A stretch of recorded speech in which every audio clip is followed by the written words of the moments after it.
ప్రతిరోజు కూడా, ప్రతి క్షణం కూడా మన బిడ్డల కోసం ప్రార్థన చేయాలి. ఒక మాట చెప్తాను వినండి.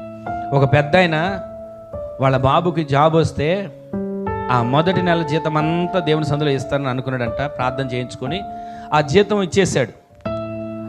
ఆ సమయంలో ఆ తండ్రి కళ్ళంతా ఎర్రగా అయిపోయి కళ్ళ నిండా నీళ్లు.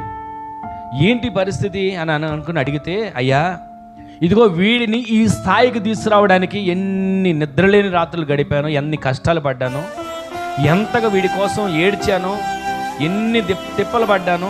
ఈ రోజున వీడికి ఉద్యోగం వచ్చిందయ్యా, నాకున్నటువంటి సమస్యలన్నీ పోయాయి, వీడొక ప్రయోజకుడిగా మార్చబడ్డాడయ్యా, నాకున్నటువంటి భారం తీరింది.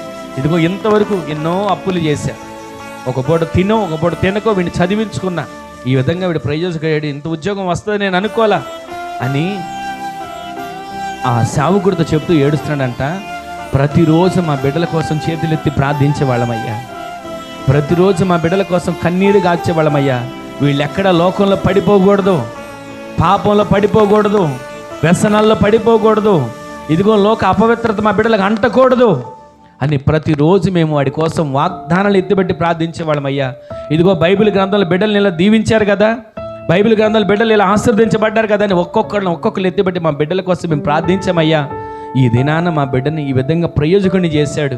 మా బిడ్డని పట్ల ఇలా చూసి నా కంటి నిండా నీళ్లు, ఆనంద బాష్పాలు వస్తున్నాయి. అయ్యా ఇదిగో ఇలా జరుగుతుందని నేను ఊహించలా, ఇలా అవుతుందని నేను అసలు అలా ఏనాడు ఆలోచించలా.